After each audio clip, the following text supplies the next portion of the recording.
जय हिंद दोस्तों, स्वागत है आज के लेक्चर में। Lecture number first of Indian polity. और इंडियन पॉलिटी का आज पहले लेक्चर में जो है मैं शुभारंभ करने वाला हूँ वर्ल्ड कॉन्स्टिट्यूशन का। वर्ल्ड कॉन्स्टिट्यूशन जो है शुरुआत करने की इसकी ज़रूरत क्यों पड़ी, तो मैं आपको बता दूं, जो है ये इंडियन पॉलिटी का हमारा नया कोर्स है। इससे पहले जो है मैंने कई सारे कोर्स जो है कंप्लीट करके रखे हैं, आप हमारे चैनल पर विजिट कर सकते हो। तो वर्ल्ड कॉन्स्टिट्यूशन में आज जो है मैं आपको बता दूं वर्ल्ड कॉन्स्टिट्यूशन को शुरुआत करने की ज़रूरत क्यों पड़ी। सर्वप्रथम आपको ये पता होना चाहिए।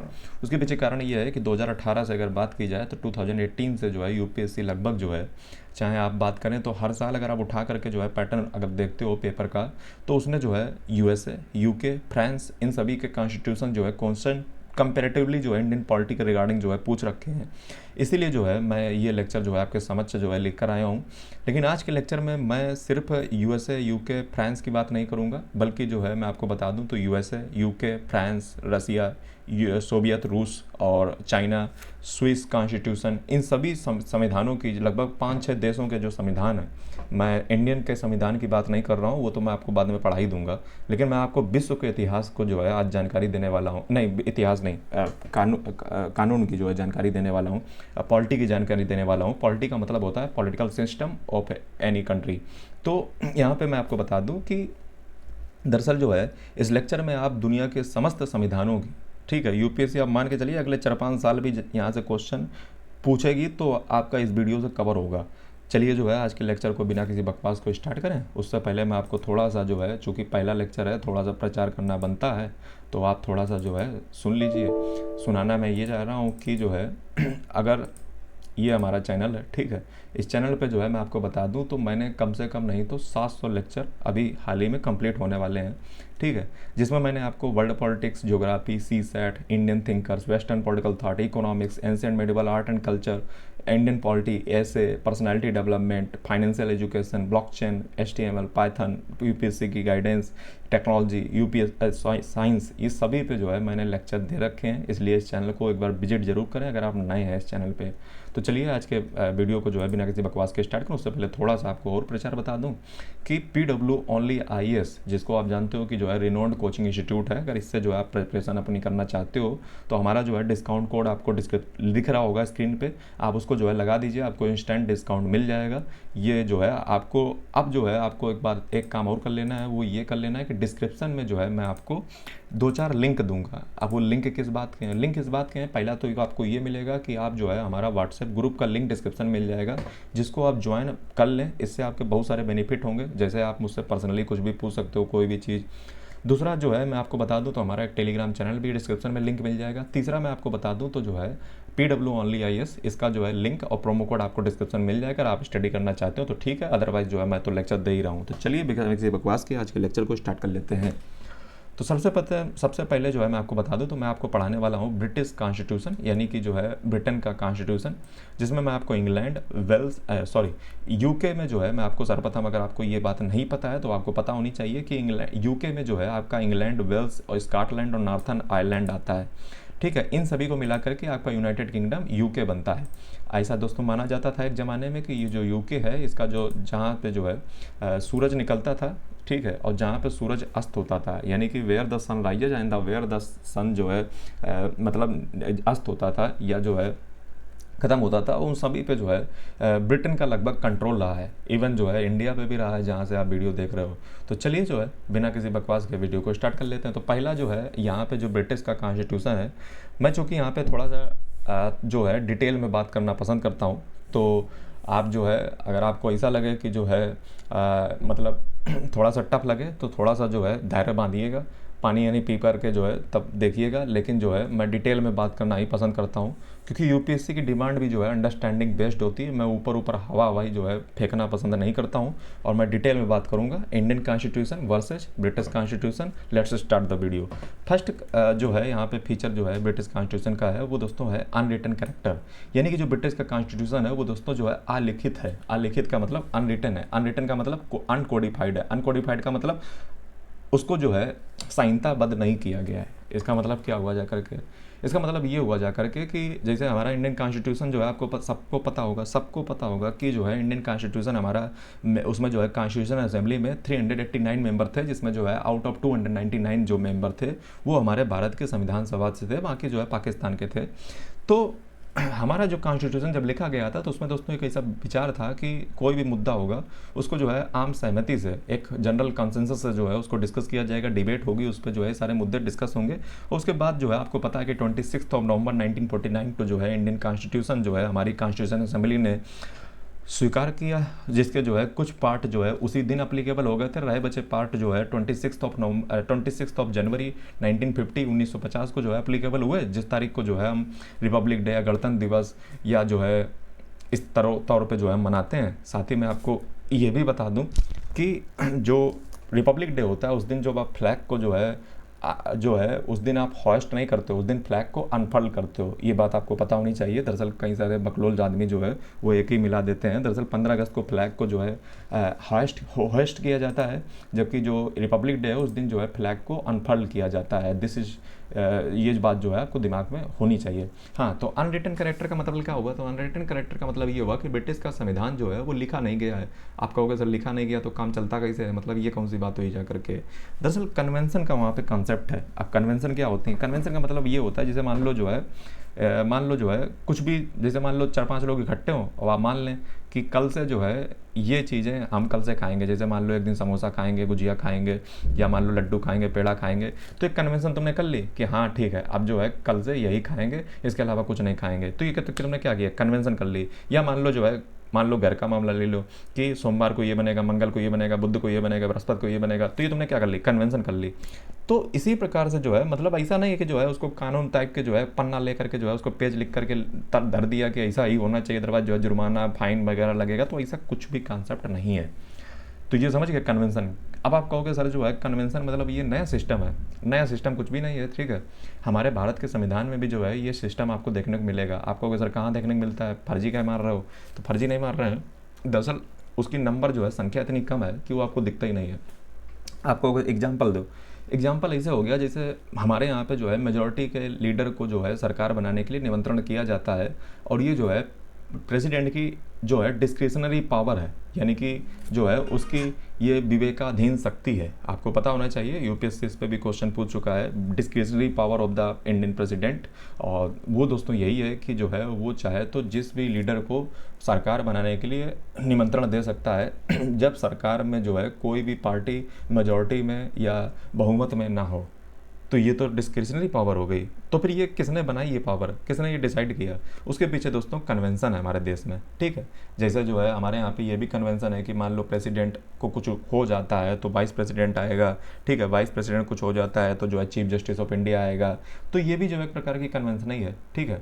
और बाकी बहुत सारे जो है कन्वेंशन जो है हमारे इंडियन कॉन्स्टिट्यूशन में आपको देखने को मिलेंगे, ठीक है। जैसे जो है लेकिन हमारे यहाँ पे कन्वेंशन की संख्या जो है कम है, ठीक है, ज़्यादा संख्या उसकी नहीं है, ठीक है। और मैं आपको बता दूं कि तो हमारे कॉन्स्टिट्यूशन में उसकी संख्या कम है, लेकिन जो ब्रिटेन का कॉन्स्टिट्यूशन है उसमें जो है कन्वेंशन की संख्या, नंबर ऑफ कन्वेंशन ज़्यादा है, ठीक है। बल्कि पूरा कॉन्स्टिट्यूशन है ये इसी पे बेस्ड है, ठीक है।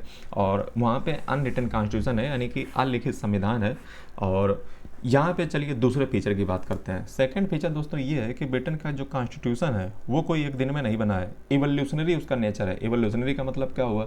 इवोल्यूशनरी का मतलब ये हुआ जा करके कि वो जो है कोई एक दिन में नहीं बन गया। जैसे आपको पता है कि हमारा इंडिया का कॉन्स्टिट्यूशन जो है 2 वर्ष 11 माह 18 दिन, यानी कि 2 years 11 months 18 days में मिलकर बनकर के जो है तैयार हुआ था। ऐसा जो है आपने कई बार जो है जीके की बुकों में पढ़ा होगा, और फिलहाल जो है ये बात आपको पता है। लेकिन ब्रिटेन के कॉन्स्टिट्यूशन में ऐसा नहीं है। ब्रिटेन का कॉन्स्टिट्यूशन थोड़ा सा इवोल्यूशनरी चेंज का है। इवोल्यूशनरी नेचर का मतलब ये हुआ जा करके कि उसका विकास कोई एक दिन में नहीं हो गया है, बल्कि वो जो है एक सतत विकास की जो है परंपरा से जो बनकर के जो है जो कॉन्स्टिट्यूशन है वो तैयार हुआ है। यानी कि जो ब्रिटेन का कॉन्स्टिट्यूशन है वो दोस्तों जो है विजडम एंड चांस का जो है प्रोडक्ट है, ठीक है। उसको किसी कॉन्स्टिट्यूशन असेंबली ने मिलकर के नहीं बनाया है, बल्कि समय समय पर लोगों की डिमांड के हिसाब से, ज़रूरत के हिसाब से इस प्रकार से जो है कॉन्स्टिट्यूशन बनकर के तैयार हुआ है। थर्ड जो नेचर है ब्रिटेन के कॉन्स्टिट्यूशन का वो दोस्तों फ्लेक्सिबिलिटी है। फ्लेक्सिबिलिटी का मतलब क्या हुआ? फ्लेक्सिबिलिटी का मतलब ये हुआ जा करके कि ब्रिटेन का कॉन्स्टिट्यूशन जो है उसमें हमारा अच्छा कॉन्स्टिट्यूशन कैसा, पहले ये बताओ। हमारा कॉन्स्टिट्यूशन जो है रिजिड भी है, फ्लेक्सिबल भी है, दोनों का जो है सामंजस्य है, दोनों चीज़ें जो है आपको कॉम्बिनेशन देखने को मिलता है। जैसे आपको अगर एग्जाम्पल दो, इसे बात ना जोड़ो बैठ करके। हाँ, तो एग्जाम्पल ही दे रहे हैं आपको कि हमारा कॉन्स्टिट्यूशन में क्या होता है कि हमारे यहाँ पे 2 प्रकार के लॉ होते हैं। आप कहोगे सर कौन से 2 प्रकार के लॉ? दो प्रकार के लॉ का मतलब ये हुआ, एक कॉन्स्टिट्यूशनल लॉ और दूसरा होता है ordinary law. Constitutional law, ordinary law. अब ऑर्डिनरी लॉ जो है वो एक साधारण लॉ होता है, हालांकि और भी जो है कई टाइप्स के लॉ होते हैं, लेकिन यहाँ पे चूंकि हम लॉ की पढ़ाई नहीं कर रहे हैं, कानून की पढ़ाई नहीं कर रहे हैं, इसलिए हम उस पर थोड़ा सा ध्यान कम दे रहे हैं। वरना तो जो है environmental law, international law, statutory law, मतलब तमाम प्रकार के लॉ होते हैं। फिलहाल मैं मुद्दे पे आओ। हाँ, मुद्दे पे बात यह है कि कॉन्स्टिट्यूशनल लॉ और ऑर्डिनरी लॉ हमारे संविधान में क्या होता है। इंडियन कॉन्स्टिट्यूशन में आपको ऑर्डिनरी लॉ तो आसान है पास कराना, जो है पार्लियामेंट से आराम से पास करा लो और राज्यसभा को कोई वैल्यू ना दो, ऐसे जो है धो-धा करके जो है पास कर लो। लेकिन ऑर्डिनरी लॉ को हमारे इंडियन कॉन्स्टिट्यूशन में चैलेंज भी किया जा सकता है। अगर जो है वो फंडामेंटल राइट के साथ विरोधाभास कर रहे हैं या फंडामेंटल राइट को जो है कंट्रोल करने का प्रयास कर रहे हैं, तो आर्टिकल 13 के तहत, आर्टिकल 13 के तहत, आर्टिकल 13 के तहत जो है जो इंडियन जुडिशरी है, यानी कि भारत की जो न्यायपालिका है, यानी कि जो सुप्रीम कोर्ट ऑफ इंडिया है, वो जो है उसके पास ताकत है कि वो जो है आपके लॉ जो है, कानून जो है, उनको जो है जुडिशियल रिव्यू, न्यायिक पुनरावलोकन जो है कर सकती है। ये ताकत जो है हमारे इंडियन सुप्रीम कोर्ट के पास है।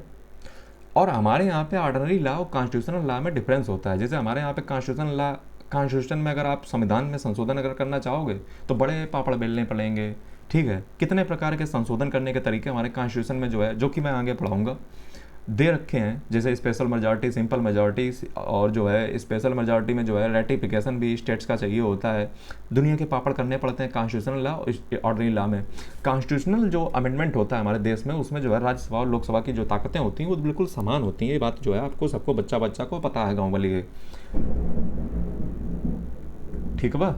आगे जो है तो हमारे यहाँ पे कॉन्स्टिट्यूशनल लॉ और ऑर्डिनरी लॉ में डिफरेंस है। यानी कि जहाँ पे ऑर्डिनरी लॉ जो है उन पे भी जो है हथियार गात लगा बैठी रहती है सुप्रीम कोर्ट, और जहाँ पे जो कॉन्स्टिट्यूशनल लॉ है उसमें जो है विवाद बना रहता है कि जो है कैसे पास होगा, कैसे बनेगा, क्योंकि जो है पापड़ ज़्यादा मिलने पड़ते हैं।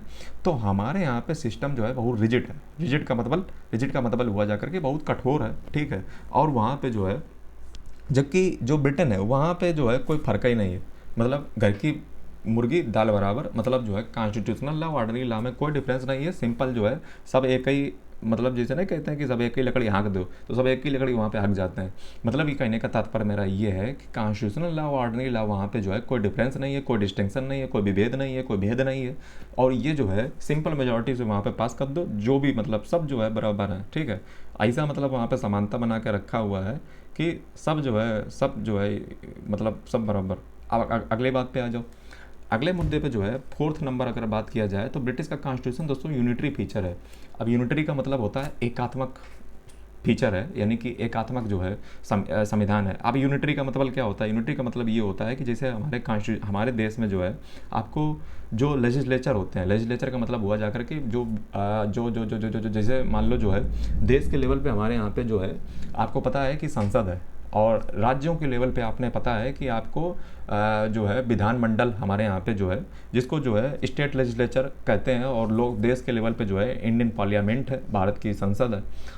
हमारे यहाँ पे क्या होता है कि स्टेट के लेवल पे भी जो है पावर को जो है वो जो है दे रखा है, मतलब कि जो है चलो तुम भी जो है अपना कानून बना लो, तुम भी अपनी ज़िंदगी जी लो आराम से। जैसे उत्तर प्रदेश वगैरह वगैरह जितने भी स्टेट वगैरह हैं सबको जो है ताकत दे रखी है और सबके पास कानून बनाने की क्षमता है। बल्कि यूटी यानी कि यूनियन टेरिटरी जैसे जो है दिल्ली और न्यू दिल्ली, पांडुचेरी, इनको भी जो है ताकत है पार्लियामेंट, मतलब जो है कानून बनाने के, अपने ये फैसले खुद ले सकते हैं, अपना मामला खुद संभालो जा करके, क्योंकि हमारा देश बड़ा है, बड़का है। साथ ही में हमारे देश में जो है बहुत सारी डाइवर्सिटी, विविधता भी है। कहना क्या चाह रहे हो हम? कहना ये चाह रहे हैं कि ब्रिटेन में ऐसा नहीं है। वहाँ पे जो है एडमिनिस्ट्रेशन पर्पज़ के लिए, मतलब चूँकि अब इतना जो है ब्रिटेन भी छोटा नहीं है कि जो है मतलब ऐसे गोद में लेके खिला लो, तो वहाँ पे क्या है कि इंग्लैंड, स्कॉटलैंड, वेल्स जो है इन सभी को जो है एडमिनिस्ट्रेटिव ऑटोनॉमी दे रखी है, यानी कि जो है वो प्रशासनिक रूप से जो है स्वायत्त हैं, आज़ाद हैं, कि जो है आराम से अपना प्रशासन चलाओ, आराम से जो है अपने बढ़िया चलाओ। लेकिन पॉलिटिकल रूप से आप ऑटोनोमस नहीं हो, यानी कि राजनीतिक रूप से जो है उनको स्वायत्तता नहीं दे रखी है, जबकि हमारे देश जो है फेडरल स्ट्रक्चर में है, फेडरल स्ट्रक्चर में है। बात समझ लीजिए, हमारा जो देश है, हमने क्या बोला, हमारा जो देश है उसका स्ट्रक्चर फेडरल है, दिखने में वो फेडरल लगता है, लेकिन उसकी जो आत्मा है वो यूनिटरी ही है हमारे देश की। आप कहोगे सर कैसे कैसे कैसे, मतलब कैसे बोल कैसे दिए? बोल ऐसे दिए कि जो है हमारे देश में कानून तो सबको बनाने की अपने स्वतंत्रता है, लेकिन अगर सेंट्रल गवर्नमेंट चाहे ना, केंद्र सरकार, तो वो जो है लंका लगा सकती है स्टेट्स की, यानी कि हमारे यहाँ पे जो है फेडरल स्ट्रक्चर से देखने को लगता है कि स्टेट स्टेट है, राज्य राज्य है, लेकिन राज्य की अगर लंका लगाने को हो तो लग भी सकती है आराम से।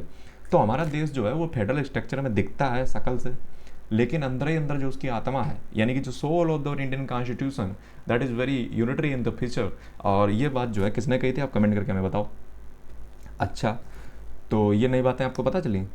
आगे दोस्तों मैं आपको ये बताना चाहता हूँ कि हमारा जो देश है उसमें जो है मैंने क्या बताया कि एडमिनिस्ट्रेटिव पर्पज के लिए जो है हमारे यहाँ पे अलग अलग जो है राज्य बना रखे हैं। राज्य अपने कानून बना सकते हैं जब तक जो है केंद्र के साथ पंगा न लो जा करके, जो कि मैं आगे जब इंडियन पॉलिटी पढ़ाऊंगा तब जो है आपको क्लियर करूंगा कि मैं ऐसा क्यों बोल रहा हूँ।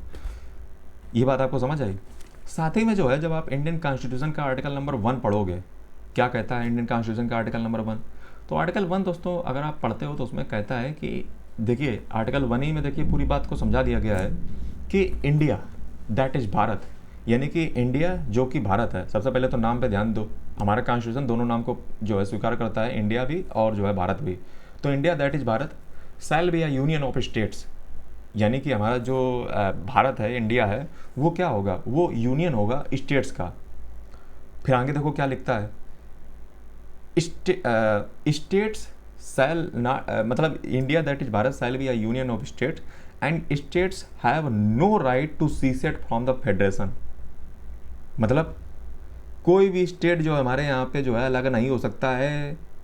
कारण जो फेडरेशन है, federation is not the result of an agreement between the states, यानी कि जो फेडरेशन हमारे यहाँ पे जो संघीय ढांचा है वो किसी राज्य के जो मतलब राज्य के बीच में जो है कोई ऐसा नहीं हुआ है कि जो है मतलब भरत मिलाप हुआ हो कि बैठ करके एक दिन जो है चलो भैया सब लोग जो है राज्य बना लेते हैं, देश का निर्माण कर देते हैं। देश से राज्य है, ना कि राज्य से देश है। इस पॉइंट को जो है नोट कर लो। मतलब स्टेट कल को ये नहीं कह सकते हैं कि वेस्ट बंगाल हम अलग होंगे, उत्तर प्रदेश कहते नहीं भैया हम अपना अलग देश बनाएंगे। ऐसा अगर करने की कोशिश करी तो जो है फिर केंद्र की ताकत देखने को मिलेगी। तो ये बात जो है आपको आर्टिकल नंबर 1 से पता होनी चाहिए। एक बात जो है बताना मैं थोड़ा सा और भूल गया, वो भी दिमाग में डाल लो क्योंकि तुमको ना पता होगी कि हमारे इंडियन कॉन्स्टिट्यूशन में अगर मैं आपसे पूछूं तो कितने आर्टिकल हैं, आप कहोगे सर 395 आर्टिकल जो है ज़िंदगी भर से पढ़ते चले गए। तो उसको थोड़ा सा चेंज कर लो। चेंज ये करना है कि इंडियन कॉन्स्टिट्यूशन में इस समय 450 आर्टिकल अप्रॉक्स हैं। अब आप कहोगे सर 450 कब बन गए जा करके, तो 450 आर्टिकल नहीं है।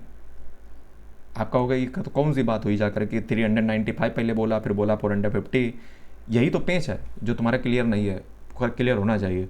क्लियर क्या होना चाहिए, क्लियर ये होना चाहिए कि जो हमारे 395 आर्टिकल हैं, हमारे यहाँ पे संविधान में संशोधन होते होते इतने सारे आर्टिकल जो है बीच में डाल दिए गए हैं कि उनको अगर आप टोटली नंबर ऑफ काउंट करोगे तो 450 आर्टिकल ही बनेंगे जा करके।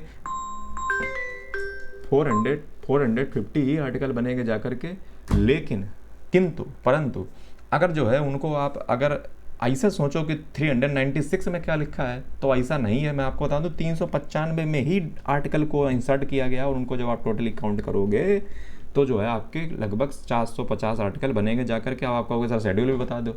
शेड्यूल जो है हमारे इंडियन कॉन्स्टिट्यूशन में 12 शेड्यूल है। पार्ट कितने हैं, तो पार्ट जो है 25 है। कहानी सिद्ध, आगे बढ़ाओ। तो ब्रिटेन की जो पार्लियामेंट है चूँकि वो यूनिटरी है, मतलब उसके अलावा कोई है ही नहीं पार्लियामेंट, मतलब स्टेट लेजिस्लेचर वगैरह जो है जैसे इंडिया में होता है, तो ब्रिटेन की पार्लियामेंट सोवरेन है, यानी कि जो है अपने आप में ताकतवर है। और ऐसा जो है कहा जाता है मतलब मजाक में कह लो या फिर जो है जैसे कह लो, गुस्सा में कह लो, जैसे कह लो कि ब्रिटेन की जो पार्लियामेंट है और जो अमेरिका का जो सुप्रीम कोर्ट है वो मृत व्यक्ति को जिंदा और जिंदा व्यक्ति को जो है मृत घोषित कर सकते हैं। इतनी जो है उनके पास ताकत है। ऐसा दोस्तों जो है मजाक में जो है कहा जाता है। समझ रहे हो, आगे बढ़ाओ गाड़ी।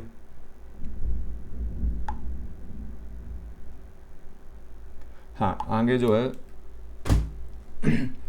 आगे जो है क्या बोल रहे थे, कहाँ आप गए। हाँ, पार्लियामेंट्री एग्जीक्यूटिव की बात कर लीजिए। देखिए जो प्राइम मिनिस्टर और काउंसिल ऑफ मिनिस्टर जो होते हैं वो रिस्पॉन्सिबल होते हैं लेजिस्लेचर के प्रति। ये जो है जैसी प्रथा हमारे यहाँ पे है वैसी प्रथा ब्रिटेन में भी है, लेकिन एक जो है अंतर है हमारे यहाँ की प्रथा और ब्रिटेन की प्रथा के बीच में। आप कहोगे सर कौन सा अंतर है। अंतर दोस्तों ये है कि हमारे यहाँ पे जो मिनिस्टर्स होते हैं वो जो है कलेक्टिव रिस्पॉन्सिबल होते हैं टू द लोकसभा, लेकिन वहाँ पे जो है इंडिविजुअल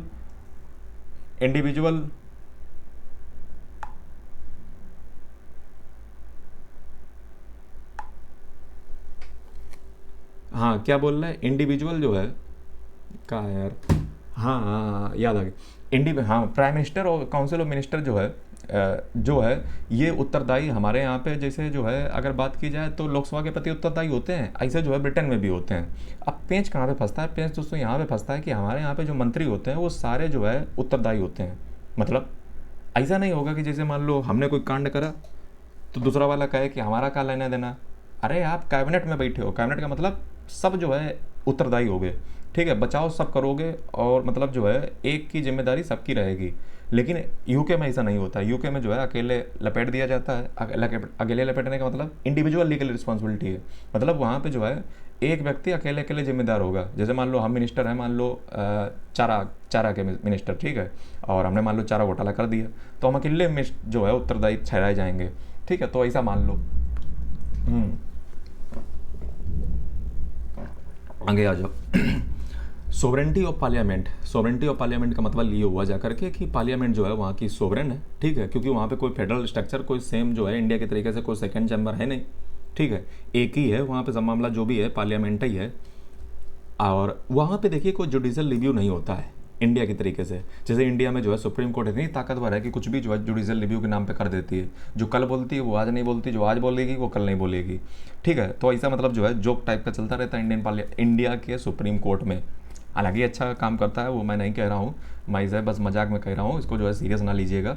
मैं ये बता रहा हूँ कि हमारे यहाँ पे आर्टिकल 13 के तहत यानी कि आर्टिकल 13 के तहत जुडिशल रिव्यू का प्रावधान है, यानी कि न्यायिक पुनर्विलोकन की शक्ति जो है सुप्रीम कोर्ट के पास निहित है। और जो वही बच्ची अगर निहित नहीं है तो तुम जो आर्टिकल 32 के तहत जो है सीधे सुप्रीम कोर्ट जा सकते हो, जैसा कि आपका फंडामेंटल राइट है। अगर आपका जो अनुमूलन होता है आर्टिकल 12 से लेकर के आर्टिकल 35 तक, ये बात जो है तुम्हें पता होगी, बेसिक जो है बच्चा बच्चा गाँव का जानता है। लेकिन जो ब्रिटेन का पार्लियामेंट है उसमें जो है कोई जुडिशल रिव्यू का कॉन्सेप्ट है ही नहीं। मतलब कुछ भी कानून बनाओ, धड़ल्लेस बनाओ, कोई पूछा पुछाई नहीं करेगा, ना सुप्रीम कोर्ट बीच में आएगी, कोई नहीं आएगा, आराम से बनाओ कानून। तो ये जो है बेसिक डिफरेंस आपको पता होना चाहिए। आगे बात कर लो रोल ऑफ कन्वेंशन। तो मैं आपको ये बात शुरुआत में बता चुका हूँ कि चूँकि वहाँ पे कन्वेंशन का सिद्धांत है, ऐसे जो है समझा बुझा करके बात मनवा ली जाती है, तो फिर वहाँ पे अमेंडमेंट करने की जरूरत नहीं पड़ता है, तो बोझा थोड़ा सा हल्का रहता है। जैसे एग्जांपल बता दूँ मैं आपको, तो वहाँ पे जैसे राजा या मान लो रानी, ठीक है, वो चाहे तो जो है अच्छा, हाँ, वहाँ पे अगर राजा चाहे तो जो है वो मतलब जो है कुछ भी जो है कोई भी बिल अगर आता है तो उसको अस्वीकार कर सकता है, चाहे तो जो है मतलब भगा दे कि जो है लेके जाओ बिल, मैंने साइन करना। लेकिन ऐसा वो करेगा नहीं, क्योंकि ये जो है कन्वेंशन है, ऐसा सब लोगों ने जो है मान के रखा है कि ऐसा करना दीजिए, ठीक है। तुम अपने राजा हो, आराम से जो है बर्मिंघम पैलेस में बैठो जा करके, शांति से चाय पियो, कोल्ड ड्रिंक पियो, लेकिन बिल ना स्वीकार कर देना। ऐसे हमारे यहाँ पे प्रेसिडेंट का भी सिस्टम है। आप कहोगे सर हमारे यहाँ पे प्रेसिडेंट के पास ये कब ताकत मिली कि जो है बिल को स्वीकार ना कर ले वगैरह वगैरह। हमारे यहाँ पे भी एक कन्वेंशन ही है, समझ रहे हो, कि प्रेसिडेंट जो है साइन कर देता है उसमें, लेकिन प्रेसिडेंट हमारा इंडिया का चाहे उसमें कोई टाइम थोड़ा लिखा हुआ है, हम चाहे तो जिंदगी में नहीं साइन करेंगे, डाले रहेंगे जेब में कि हमारा भैया ध्यान ही नहीं गया, देखा ही नहीं, अच्छा आया था, हाँ। तो ये देखिए बात को समझा करो, जो चीज़ें लिखी हुई हैं, जो चीज़ कन्वेंशन है, तुम क्या समझते हो कि जो है सब चीज़ें लिखी हुई हैं? सब चीज़ें लिखी नहीं होती हैं, कुछ चीज़ें समझी जाती हैं दिमाग से। आगे आ जाओ मुद्दे पे। आगे मुद्दा है rule of law. Rule of law की जो कॉन्सेप्ट होता है, जैसे मैं आपको बताऊं तो आर्टिकल नंबर 14 हमारा जो है इंडियन कॉन्स्टिट्यूशन का जो है rule of law and equal protection of law की बात करता है, यानी कि equality before the law and equal protection of law. इसकी बात जो है हमारे यहाँ पे आर्टिकल 14 में की जाती है।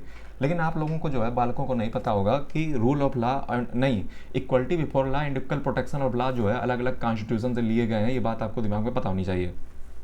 आप कहोगे कैसे? देखिए रूल ऑफ लॉ जो है इसको देने वाले थे ए बी डाइसी। अब ये कहाँ से पैदा हो गए ए बी डाइसी, तो चलो बता देते हैं। तो ये दोस्तों जो ए बी डाइसी हैं इन्होंने कॉन्स्टिट्यूशनलिज्म का अवधारणा दिया था। देखिए जो रूल ऑफ लॉ होता है वो दरअसल कॉन्स्टिट्यूशनलिज्म यानी कि संविधानवाद से जुड़ा हुआ ही होता है। रूल ऑफ लॉ कानून का शासन मतलब संविधान का शासन, संविधान का शासन मतलब कॉन्स्टिट्यूशनलिज्म संविधानवाद। और जब कानून का शासन होगा तो सीधी सी बात है सरकार की कम चलेगी, यानी कि लिमिटेड गवर्नमेंट। यूपीएससी ये क्वेश्चन पूछ चुका है। आगे बढ़ाओ कहानी। अब जैसे आपसे कोई पूछ दे कि रूल ऑफ लॉ का मतलब होता क्या है, तो रूल ऑफ लॉ का मतलब होता है आर्बिट्रेरी अरेस्ट से जो है आपको प्रोटेक्शन देना। आप कहोगे सर आर्बिट्रेरी अरेस्ट ये कैसा अरेस्ट होता है? आर्बिट्रेरी का मतलब ये होता है कि निरंकुश तरीके से आपको अरेस्ट कर लिया जाए। जैसे मान लो आप घरे जो है मोमोज खा रहे हो बैठे बैठे, और तल्लुक कोई आया, पता चला आपको धर लिया जा करके, और जो उठा करके चल दिया। पूछा कहाँ जा रहे हो, तो कहीं जो है तुम यू आर अंडर अरेस्ट, और हमारा जो है मन है और तुम्हें जो है अरेस्ट करना है। पूछा कैसे, कहीं चलो जो है बताएंगे बाद में। तो ये सब जो है बकलोली नहीं करने का। अगर जो है आपने कॉन्स्टिट्यूशन पढ़ा है, कानून पढ़ा है, तो आपको पता होना चाहिए कि आर्टिकल नंबर 20 जो है इंडियन कॉन्स्टिट्यूशन का, वो जो है आपको ऐसे कोई भी जो है उठा करके नहीं चल सकता है। उसके लिए जो है कुछ शर्तें होती हैं। शर्तें किस बात की, जैसे आपने कोई क्राइम किया हो। सिर्फ क्राइम करना जो है अरेस्ट का एक जो है ग्राउंड नहीं बन सकता है। उसके पीछे कारण ये भी है कि जो आपने क्राइम किया है, क्या वो कॉग्निजेबल ऑफेंस है या नॉन कॉग्निजेबल ऑफेंस है। इसका मतलब ये हुआ जा करके जो आपने अपराध किया है वो संज्ञेय है, असंज्ञेय है। अगर संज्ञेय है तो थोड़ा सा बनता है मामला।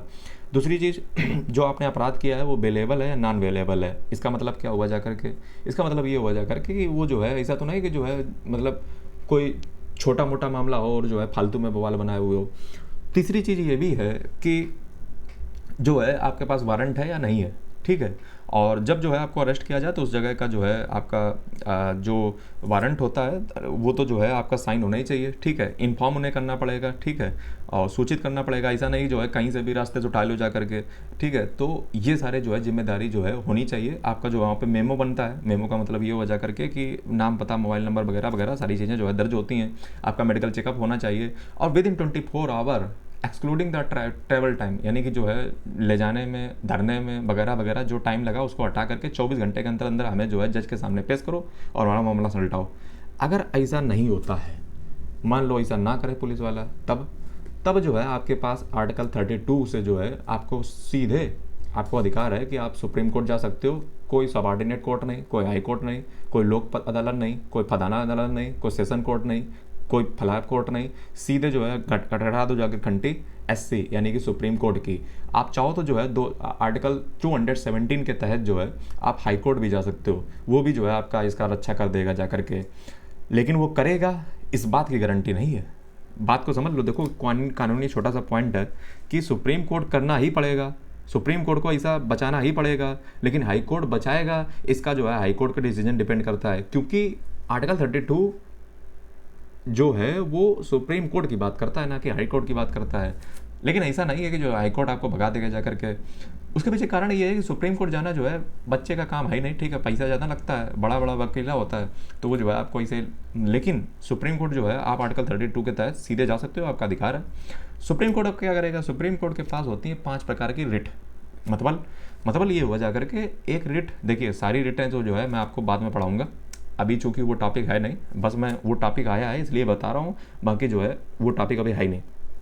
सुप्रीम कोर्ट के पास होता है हैबियस कॉर्पस। हैबियस कॉर्पस नाम की रिट जारी की जाएगी, जिसका मतलब होता है कि आपको सशरीर जज के सामने पेश किया जाएगा। आपसे पूछा जाएगा कि 24 घंटे से ज़्यादा हो गए, तो आप कहोगे कि हाँ सर हो गए। तो पुलिस वाला बोलेगा कि जो है सबूत का है, कैसे बोलोगे कि 24 घंटे हो गए।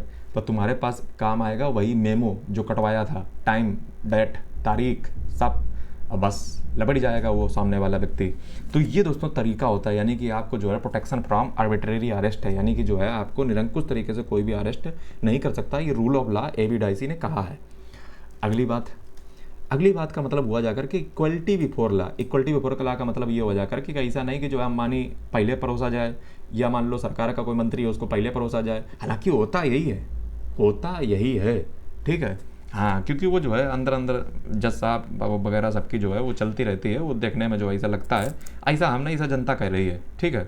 और बाकी फ़िलहाल आप समझदार हो, और यही रूल ऑफ लॉ है, जहाँ पे जो है एक आम जनता अगर जो है पब्लिक में अगर कुछ भी बोल देती है तो वो जो है नप जाता है तुरंत कि तुमने जो है freedom of speech and public expression का जो है वायलेट किया है, तुमने जो है ऐसे शब्द कैसे बोल दिए, तुमने जो है मतलब किसी भी व्यक्ति के खिलाफ ऐसा कैसे बोल दिया। जबकि वही अगर नेता बोल दे तो नेता को प्रोटेक्शन मिला हुआ है। आर्टिकल 105 से जो है 105 से प्रोटेक्शन मिला हुआ है, आर्टिकल 194 से प्रोटेक्शन मिला हुआ है। तो ये कौन सी प्रकार का दोगलापन टाइप का है? हाँ, मतलब जो है एक व्यक्ति को वही चीज़ के लिए नेता लोगों ने अपने लिए जो है पूरा तामझाम सेट करके रखा है। नेता अगर जेल जाता है तो जो है उसके लिए बढ़िया से जो है चारपाई व्यवस्था जो है पूरा मक्खन लगा करके जो है परोसा जाएगा। एक आम नागरिक जाता है तो जो है वो मतलब जो है उसका लंका लगाया जाएगा। दूसरी तरफ जहाँ पे जो है एक आम नागरिक अगर क्राइम कर देता है तो उसको जो है तुरंत जेल कोर्ट कचहरी डकैती सब लगा दिया जाएगा। लेकिन वहीं पे इंडियन पार्लियामेंट में आज मैं आपको बता दूं तो 46% जो एमपी हैं उन पे सीरियस क्राइम के जो है इल्ज़ाम लगे हुए हैं, उन पे केस चल रहा है, लेकिन उनका साला कुछ नहीं होता है। तो कुल मिला के मैं कहना यही चाहता हूँ शुद्ध भाषा में कि ये सब कहने के कानून के सब पतझड़ जो है लगे रहते हैं। मेरा काम है सिर्फ आपको बताना, दिल पे बना ले लीजिए। जो डाटा होता है मैं इसे हवा हवाई बात नहीं करता हूँ, जितनी डाटा बोल रहा हूँ आप वेरीफाई कर लो जा करके। आगे बात कर लिए। देखिए जब तक आप डाटा से नहीं बोलोगे, यूपीएससी एग्जाम की बात क्या है, बिना डाटा के कोई चीज़ नहीं बोलो। अगर आपने बिना डाटा बोला तो गड़बड़ कर दोगे, ठीक है। तो डेटा के नाम पे जिसको दो लो वो बात अलग है। चलो तीसरी बात की बात कर लो, रूल ऑफ लॉ में राइट्स गारंटीड बाय जुडिशरी। हमारे यहाँ पे ऐसे ही है, article 32, 217, high court supreme court आप जा सकते हो, आपके जो है जुडिशरी आपके अधिकारों की रक्षा करेगी, ठीक है। तो ये 3 चीज़ें जो है आपको रूल ऑफ लॉ की पता होनी चाहिए, कॉन्स्टिट्यूशनलिज्म में आती हैं, लिमिटेड गवर्नमेंट में आती हैं, ठीक है। ये बात आपको पता चलेगी। 9 नंबर पे आ जाओ जरा, इंडिपेंडेंस ऑफ जुडिशरी, यानी कि जजेस जो है जो वहाँ के दोनों हाउस होते हैं, ठीक है, उनके द्वारा जो है उनके कंसेंट से जो है उनको हटाया जा सकता है जजेस को, ठीक है। जैसे हमारे यहाँ पे भी जो है ऐसे ही कॉन्सेप्ट है, जैसे मैं आपको बताऊँ।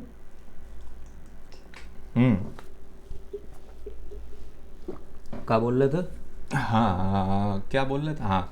जैसे अभी थोड़े दिन पहले जो है आपने देखा, जैसा कि आपको पता चला होगा कि एक जज साहब थे इलाहाबाद हाई कोर्ट के, जो कि सुप्रीम कोर्ट में इलाहाबाद हाई कोर्ट के यहाँ जहाँ तक मैं सही हूँ, तो उनके यहाँ पे जो है पैसों से भरा हुआ एकदम बंडल मिला। तो उनके खिलाफ जो है हमारे यहाँ पे दरअसल एक परंपरा है, प्रतिष्ठा है, अनुशासन है कि जज को जो है सज़ा दी नहीं जाती है, ठीक है। उस पर जो है एक इंक्वायरी होती है, जैसा कि जो है आपको पता होना चाहिए। इंक्वायरी के बाद जो है जो कॉलेजियम बनता है इंक्वायरी के लिए, वो जो है पूरा जांच वगैरह करता है। उसके बाद जो है अगर जज को हटाना होता है तो उसको जो है इम्पीचमेंट किया जाता है। इम्पीचमेंट का मतलब महाभियोग लाया जाता है पार्लियामेंट में, उसके बाद जो है जज साहब जो है हटा दिए जाते हैं, जैसा कि हमारे यहाँ पे कॉन्स्टिट्यूशन में ऐसा बात है, जजेस इंक्वायरी एक्ट, ठीक है। लेकिन लेकिन लेकिन लेकिन लेकिन ऐसा ही जो है कॉन्स्टिट्यूशन में जो ब्रिटेन का है वहाँ पे भी ऐसे एक मामला है, वहाँ पे भी जो है consent of both houses is required. मतलब मामला बन क्या सकता है, मामला ये बन सकता है कि जो है जज मिसबिहेव कर रहा है। आज मिसबिहेव में कुछ भी ला दो, ठीक है। सुबह मान लो नमस्ते नहीं की तो जो है किसी आगे जा करके, तो अब मैं ये मजाक में बोल रहा हूँ, ठीक है, इतना नहीं है। और आगे बढ़ते हैं। ब्रिटेन में देखिए एक बहुत अच्छा कॉन्सेप्ट है, वो है शैडो कैबिनेट का। ये शैडो कैबिनेट क्या होती है? शैडो कैबिनेट का मतलब होता है ये दरअसल जैसे जैसे जैसे जैसे जैसे जैसे मान लो हमारे इंडिया में एक कैबिनेट होती है जो कि मोदी जी की कैबिनेट है, ठीक है। तो उसमें जो है कई सारे मंत्री संतरी आपको दिखेंगे कैबिनेट में। क्या हो कि ऐसी एक विपक्ष में एक कैबिनेट बन जाए, समझ रहे हो? आप कहोगे क्या इंडिया में ऐसा होता है? होता है, लेकिन कैबिनेट नहीं होती है, लीडर ऑफ अपोजिशन होते हैं। जैसे हमारे पास राहुल गांधी जो है वो लीडर ऑफ अपोजिशन है, यानी कि नेता प्रतिपक्ष हैं, जिसका मतलब ये हुआ जाकर के वो कैबिनेट मिनिस्टर के समतुल्य हैं, यानी कि equivalent to the cabinet minister. And उनको जो है सैलरी भी मिलती है उन्हीं की मतलब रैंक की, ठीक है। तो हमारे यहाँ पे लीडर ऑफ अपोजिशन का कॉन्सेप्ट है जो कि अल्टरनेटिव पीएम माना जाता है, यानी कि जो है हिंदी में क्या कहते हैं, देखिए जो शब्द मैं हिंदी में नहीं बोल पा रहा हूँ, उच्चारण नहीं कर पा रहा हूँ, तो आप ये एहसान मानिए कि मैं हिंदी के शब्दों को बोल देता हूँ, ठीक है, क्योंकि हिंदी का ठेका हमारा नहीं है, इंग्लिश का काम है, लेकिन फिर भी मैं आपकी सुविधा के लिए बोल देता हूँ, तो उसको जो है एहसान मानिए। बाकी जो है इसकी हमारी कोई जिम्मेदारी नहीं है, ठीक है। इंग्लिश के ही लेक्चर हैं ये सारे और उसी में मेरा ये काम है, बोल देता हूँ, वो आप एहसान मानिए। आगे जो है मैं आपको बताऊं तो शैडो कैबिनेट का मतलब ये होता है कि ब्रिटेन में जो है पैरेलल गवर्नमेंट चलती है जो कि विपक्ष की गवर्नमेंट होती है, ठीक है। और वो जो है तब काम आती है, ठीक है, वो फ्यूचर में जो है ऑफिस के लिए काम आती है, ठीक है। जैसे मान लो कोई सरकार गिरा जाए तो वो पैरेलली गवर्नमेंट चला लेगी, ठीक है। तो ये लीडर, जैसे हमारे यहाँ पे कॉन्सेप्ट है लीडर ऑफ अपोजिशन, जिसका मतलब होता है अल्टरनेटिव पीएम, जो कि दिया था कॉन्सेप्ट आइवर जेनिंग्स ने, ये नाम याद कर लीजिए, आइवर जेनिंग्स। और शैडो कैबिनेट जो होती है वो इंजॉय करती है मिनिस्ट्रियल स्टेटस, ठीक है, और बिल्कुल मंत्रियों के जैसे ही उसकी इज्जत होती है सरकार में। और शैडो कैबिनेट का कॉन्सेप्ट है, वहाँ पे कैबिनेट शैडो होती है, मतलब छाया प्रति, समझ गए? आगे बढ़ाओ। ऑर्गन ऑफ द स्टेट की जरा बात कर लेते हैं। वहाँ पे सरकार के जो है ऑर्गन अंग क्या क्या हैं, तो जो है पहली बात कर लें एग्जीक्यूटिव वहाँ की जो बनती है वो दोस्तों बनती है क्राउन से, पीएम से, काउंसिल ऑफ मिनिस्टर से, permanent executive of Privi council. अब आप कहोगे एग्जीक्यूटिव हमारे यहाँ पे एग्जीक्यूटिव कैसी होती है, देखिए जब मैं वहाँ की बात कर रहा हूँ तो अपने यहाँ पे की जोड़ दे रहा हूँ, क्योंकि यही तो यूपीएससी पूछती है, वो तुलना ही करवाती है कि भारत में कैसा है वहाँ पे कैसा है। इसीलिए मेरी मजबूरी है कि मुझे जो है भारत का जरूर बताना पड़ता है, और अगर आपको भारत के तुलना में अगर नहीं पता है तो फिर तुम्हारी नॉलेज जीरो है, जीरो बटा सन्नाटा, कोई फायदा नहीं निकलेगा उसका।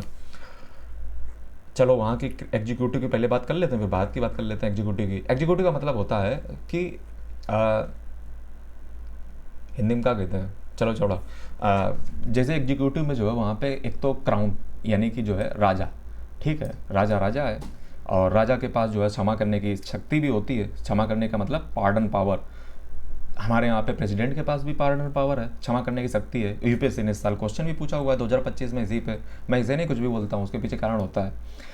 तो क्राउन के बारे में वहाँ पे दोस्तों कहा जाता है, मैं पानी पी लूँ।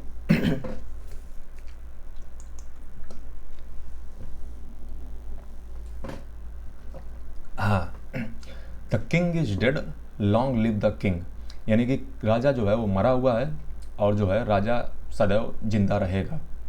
अब आप कहोगे सर मतलब क्या हुआ, इसका मतलब हुआ जा करके सिंबल ऑफ नेशनल यूनिटी है, यानी कि राजा जो है वो सिंबल है एकता का, ठीक है। With the king in the Buckingham palace, यानी कि जब किंग जो है बकिंगम पैलेस में रहता है, the English man sleep peacefully, तभी जो है जो अंग्रेज होते हैं वो शांति से सो पाते हैं, जब राजा जो है शांति से बकिंगम पैलेस। अब आप कहोगे सर बकिंगम पैलेस क्या था, बकिंगम पैलेस जो है ये वही महाराजा महारानी वगैरह का जो है घर है, उसी में जो है एटीएम वगैरह सब कुछ है, सब शान शौकत है, तो वो जो है परंपरा प्रतिष्ठा अनुशासन चला आया है।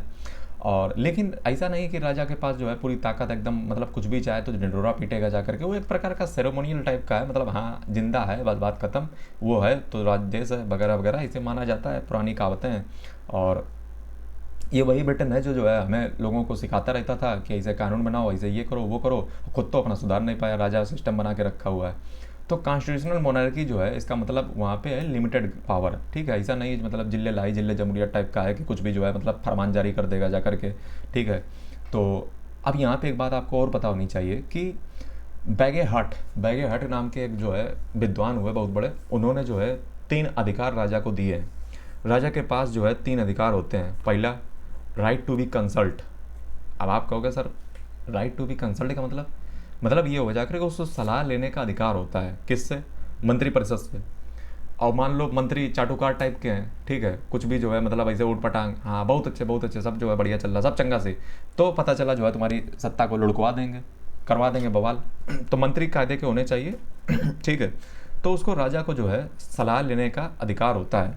आप कहोगे सर बता क्या रहे हो, बता इसलिए रहे हैं कि इंडियन कॉन्स्टिट्यूशन में अगर आप पढ़ोगे तो आर्टिकल नंबर 143 जो है वो सलाह की बात करता है। भारत का जो प्रेसिडेंट होता है वो आर्टिकल 143 का यूज करके जो है सुप्रीम कोर्ट से सलाह मांग सकता है। ये बात आपको पता होनी चाहिए, इसीलिए मैं आपको बता रहा हूँ, मैं कुछ भी ऐसे नहीं बोलता हूँ।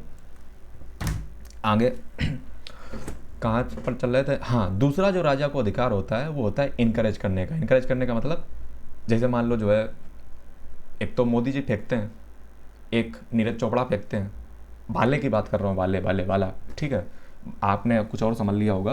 तो अब फेंकने में क्या होता है, जैसे मान लो जो है राजा के काम ही होता है कि बढ़िया जो है तारीफ करो कि हाँ सब बढ़िया किया, बहुत अच्छा किया, बहुत अच्छे। तो ये क्या काम होता है, राजा का काम होता है इनकरेज करना। इनकरेज का मतलब हाँ तुम संघर्ष करो हम तुम्हारे साथ हैं, तुम मरो जाकर के हम तुम्हारे साथ हैं, ठीक है। तो ऐसा जो है अक्सर राजा महाराजाओं के बारे में विख्यात है। ये मैं नहीं कह रहा हूँ, ये सारी बातें मैं नहीं कह रहा हूँ, ये बैगे हट कह रहे हैं, ठीक है, ये बात याद रखना। तीसरी चीज़ जो राजा को अधिकार होता है वो होता है चेतावनी देने का अधिकार, वार्न करने का अधिकार, ठीक समझ रहे हो, यानी कि राजा चाहे तो चेतावनी भी दे सकता है, समझ रहे हो। तो हमारे यहाँ पे प्रेसिडेंट भी जो है अक्सर जो है चेतावनी देता रहता है कि जो है बंगाल में जो है काम सही नहीं चल रहा है, क्योंकि वहाँ पे बीजेपी की सरकार नहीं है, और बंगाल में काम सही नहीं चल रहा है, उत्तर प्रदेश में सब बढ़िया चल रहा है, सब अच्छा चल रहा है, और महाराष्ट्र में जब तक सरकार नहीं तब सब सही नहीं चल रहा है, कानून के हिसाब से नहीं चल रहा है मामला, तमिलनाडु में कानून के हिसाब से नहीं चल रहा है। तो ऐसी जो है राजा महाराजा चेतावनी देते रहते हैं, ऐसा मैं सिर्फ आपको बता रहा हूँ, ठीक है, ऐसा मैं नहीं कह रहा हूँ, ये सब न्यूज़ की हेडलाइन है, आप पढ़ लीजिए जा करके आराम से, हालांकि हम तो पढ़ते ही रहते हैं। आगे बात कर ली जाए तो एग्जीक्यूटिव में एक तो राजा हो गया, एक था राजा। दूसरा काम जो है प्राइम मिनिस्टर और काउंसिल ऑफ मिनिस्टर आते हैं। जैसे हमारे यहाँ पे एग्जीक्यूटिव किससे मिलकर बनती है, तो हमारे यहाँ पे एग्जीक्यूटिव मिलकर बनती है 2 प्रकार के लोगों से। आप कहोगे सर कौन से 2 प्रकार के लोगों, पहली बात तो ये समझ लो हमारे देश में जो एग्जीक्यूटिव का हेड होता है वो प्रेसिडेंट ऑफ इंडिया होता है। हमारे यहाँ पे एग्जीक्यूटिव दो प्रकार की होती है। कैसी दो प्रकार की होती है, हमने तो ना कभी सुनी। एक होती है परमानेंट एग्जीक्यूटिव, एक होती है टेम्परेरी एग्जीक्यूटिव। परमानेंट एग्जीक्यूटिव कैसी होती है, परमानेंट एग्जीक्यूटिव में आते हैं आपके अधिकारीगण, ठीक है, जो ये जो IAS वगैरह होते हैं, ये सब जो है परमानेंट एग्जीक्यूटिव है, जो कि रिटायर नहीं होगी, जो कि 60 साल के बाद जो है रिटायर होगी, लूट खोट के, मतलब ऐसा लोग कहते हैं। और टेम्परेरी एग्जीक्यूटिव वो होती है जो है 5 साल के लिए आती है और 5 साल के बाद चली जाती है, जैसे नेता महाराजा वगैरह, ये सब जो है 5 साल के होते हैं रिश्तेदार, और इनको जो है 5 साल के बाद वहीं जाना पड़ता है। मतलब अच्छे कर्म रहे तो जो है दोबारा आओगे सत्ता में, और अच्छे कर्म नहीं रहे तो हट जाओगे, वो तो जनता के ऊपर डिपेंड है, जनता जनार्दन है। और हमारे यहाँ पे जो सॉवरेंटी यानी कि जो संप्रभुत्ता है वो जनता में नहीं था, आपको ये भी पता होना चाहिए। मैं छोटी छोटी जो बातें हैं इसे छोड़ जाता हूँ, ये बहुत काम की हैं, समझ रहे हो। क्वेश्चन पूछा जा चुका है कि सॉवरेंटी कहाँ है, सॉवरेंटी पीपल में है, पीपल ऑफ द मतलब जनता में। हम्म कहाँ पूछे, हाँ देखो प्राइम मिनिस्टर जो है, ऐसा माना जाता है कि प्राइम मिनिस्टर के साथ ही उसके मंत्री से टहलते रहते हैं। All minister sink and swim together, collective responsibility to lower house, यानी कि जो है जितने भी मंत्री वगैरह होते हैं, ठीक है, वहाँ पे अगर बात की जाए तो सब जो है प्राइम मिनिस्टर के जो है इर्द गिर्द घूमते रहते हैं, और प्राइम मिनिस्टर गया तो मंत्री गया, और का प्राइम मिनिस्टर जो है वो माना जाता है कि वो की स्टोन है इन ऑफ द कैबिनेट आर्च, यानी कि जो कैबिनेट की वहाँ पे जो आर्च है ना। अब आप कहोगे सर आर्च क्या होती है, तो आर्ट एंड कल्चर का हमारा लेक्चर देख लो जाकर, वहाँ पर मैंने आपको आर्च बताया था। आप कहोगे सर इतना करना पड़ेगा, सीधे बता दो, आप बता दे रहे। तो जो आर्च होती है, आर्च का मतलब ये जो ऐसे नहीं तुम साइन देखते होगे मंदिर मस्जिद गुरुद्वारा मुस्लिमों वाले में जो है इस प्रकार का साइन बना होता है, वो दोस्तों आर्च होती है, ठीक है। ये सब मैंने आर्किटेक्चर में, मंदिरों का आर्किटेक्चर, मुस्लिमों का आर्किटेक्चर, इंडो इस्लामिक आर्किटेक्चर, ये सब पढ़ा के रखा है, आप चाहो तो देख सकते हो जा करके, सब बताया है पूरा एकदम। हाँ हाँ, तो क्या बोल रहे थे हम, प्रधानमंत्री जो होता है वो कैबिनेट आर्च का की स्टोन होता है, पत्थर होता है, और वो पत्थर जैसे ढुनका तो सब ढुनक जाएंगे। PM can be from either house. देखिए यहाँ पे एक बहुत बढ़िया सा झोल है, वो झोल का इस बात का, झोल इस बात का है कि भारत में जो प्रधानमंत्री होता है वो लोकसभा से आता है। लीडर हो जो है वो लोकसभा से आता है, प्राइम मिनिस्टर। जबकि ब्रिटेन में ऐसा नहीं होता, ब्रिटेन में जो है चाहे तुम जहाज़ उठा के दे दो जा करके, ठीक है, चाहे आप किसी भी हाउस का उठा के दे दो, तो ये थोड़ा सा डिफरेंस है।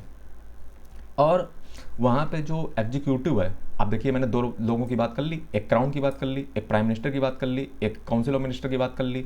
तीसरी जो वहाँ पे एग्जीक्यूटिव में जिम्मेदारी होती है वो दोस्तों होती है परमानेंट सिविल सर्वेंट्स की, यानी कि वही जिसकी जो है आप तैयारी कर रहे होगे, परमानेंट सिविल सर्वेंट्स यानी कि ब्यूरोक्रेसी, यानी कि अफसरशाही। और ये जो है हाईली प्रोफेशनल होते हैं, ठीक है, और ये इंडियन ब्यूरोक्रेसी का जो है मतलब मॉडल है, समझ रहे हो। और हमारे यहाँ का मॉडल जो है वो ब्रिटेन से ही लिया गया है, जिसमें जो है हमारे यहाँ पे देखो कोई कुछ करना क्यों नहीं चाहता है, उसके पीछे कारण ये है कि गुलामी की मानसिकता जो है ना वो आज भी उतरी नहीं है, लॉर्ड साहिब वाली, कि कभी जो है गाँव गली मोहल्ले में आएंगे नहीं, बस वहीं बैठे बैठे जो है मजीरा बजाएंगे। तो ये आदत जो है गंदी पड़ी हुई है, ठीक है। हालांकि मोदी जी तो यही कहते हैं कि जो है मतलब जो है रूल बेस्ड जो है एडमिनिस्ट्रेशन नहीं होना चाहिए, रूल बेस्ड होना चाहिए, जिसका मतलब ये हुआ जा करके कहीं जो है अधिकारीगण ये कहते हैं रूल भैया यही है, नियम तो यही है, कायदा तो यही है। जबकि मोदी जी का क्या कहना है, मैं इसलिए बता रहा हूँ क्योंकि आपके आंसर राइटिंग में बहुत काम आएगा। रूल से रोल, रोल का मतलब ये होता है कि आप अपनी भूमिका को अदा कीजिए। एथिक्स में सब पढ़ करके जो है सब यही जाते हो, सब एकदम जोर करके जाते हो, लेकिन जो है बाद में सब भूल जाते हो। आगे बढ़ाओ गाड़ी। लेजिस्लेचर की बात कर ली जाए तो जो ब्रिटेन का सिस्टम है वो वेस्टमिंस्टर सिस्टम पे आधारित है, वेस्टमिंस्टर सिस्टम पे आधारित है। जुडिशियल रिव्यू होता नहीं है, सॉवरेन पावर है लेजिस्लेचर के पास, कुछ भी जो है जिंदा मुर्दा कर दे। अनरिटन कॉन्स्टिट्यूशन है, जबकि इंडिया का रिटन कॉन्स्टिट्यूशन है। वहाँ पे जो है पार्लियामेंट बाई कैमरल है, तो हमारे यहाँ पे भी बाई कैमरल है, लोकसभा और राज्यसभा। वहाँ पे क्या चलता है, तो वहाँ पे चलता है जैसे यहाँ पे राज्यसभा है तो वहाँ पे चलता है हाउस ऑफ लॉर्ड्स। नाम देखो कार सेट कर रखे हैं, हाउस ऑफ लॉर्ड्स मतलब भगवानों का घर, वाह। दूसरा जो है जैसे यहाँ पे लोकसभा है तो वहाँ पे उसका नाम है हाउस ऑफ कॉमन्स, मतलब गहरे गुजरों का लोग, मतलब गहरे गुजरों का घर। नाम देखो पहले।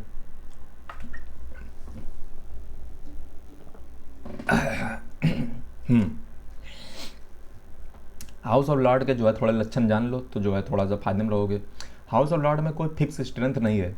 आप कहोगे सर बताया क्या रहे हो, बता इसलिए रहे हैं क्योंकि हमारे यहाँ पर 245 फिक्स है।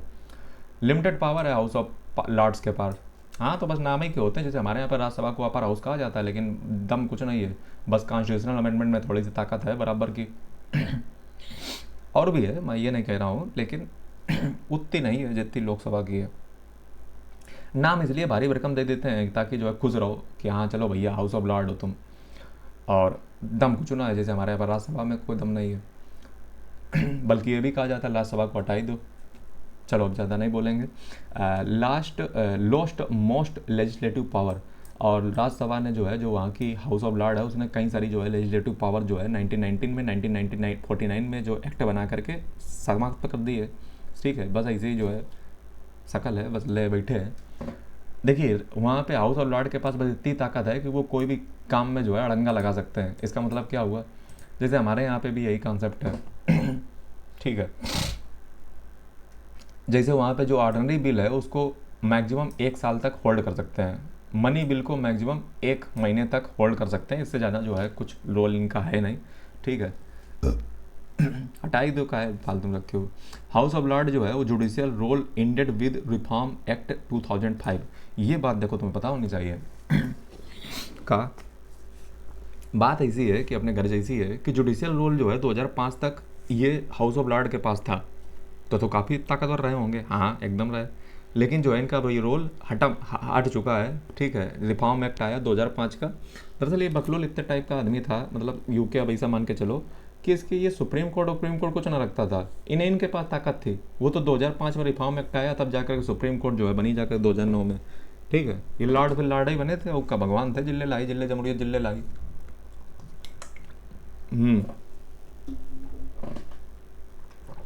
चलो इंडिया से कंपैरिजन कर लो। राज्यसभा के पास जो है इक्वल पावर है अमेंडमेंट में, ऑर्डिनरी बिल में।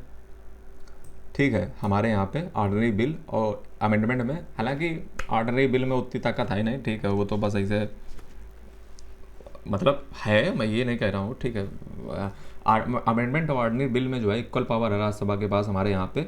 और हमारे यहाँ पे जो राज्यसभा है वो मनी बिल को 14 दिन डिले कर सकती है। ठीक है, जबकि यहाँ पे हम 1 महीना डिले कर दिए। और स्पेशल पावर जो है हमारे यहाँ पे राज्यसभा के पास है आर्टिकल 249 और 312 में।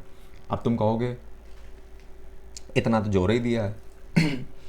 तो आर्टिकल 249 में लिखा क्या है, तो अब सारे काम हम ही थोड़ी ना करेंगे, थोड़ा आप कर लो। लेकिन चलो जो है हम बता देते हैं कि आर्टिकल 249 में जो है मैं आपको बता दूं, तो राज्यों से रिलेटेड जो, जैसे जो है राज्यों से रिलेटेड जैसे मामला होते हैं, जैसे मान लो जो है कोई कानून बनाना वगैरह वगैरह जो है अगर पार्लियामेंट को ज़रूरत पड़े, तो वो जो है आर्टिकल 249 से जो है राज्यों के रेटिफिकेशन के साथ काम हो सकता है। जबकि आर्टिकल 312 जो है वो सिविल सर्विसेज के बारे में, अगर आपको ऑल इंडिया सर्विसेज क्रिएट करना है तो उसमें राज्यसभा की पाए छूने पड़ेंगे। ये बात आपको पता होनी चाहिए। 2 आर्टिकल जो है राज्यसभा को स्पेशल पावर जो है देते हैं। और जब मैं बात स्पेशल पावर की करता हूँ तो उसका मतलब होता है स्पेशल या एक्सेप्शनल राइट, यानी कि जो है चलिए आगे बात करते हैं हाउस ऑफ कॉमन्स की। हाउस ऑफ कॉमन्स का मतलब होता है लोअर हाउस, जो कि आपको पता ही होगा हमारे यहाँ पे लोकसभा होता है, जिसमें हमारे यहाँ पे 545 सही बोले, 545 जो है मेंबर होते हैं। तो यहाँ पे जो है 650 मेंबर होते हैं। एक कॉन्सेप्ट बड़ा जो है फेमस है यहाँ पे, और यूपीएससी इस पे क्वेश्चन पूछ चुका है कि जो हाउस ऑफ कॉमन्स वहाँ का होता है उसका मतलब आप पहले समझ लो। वहाँ पे कहानी जो है बहुत अच्छी है जो आपको समझ आनी चाहिए। Once a speaker always a speaker.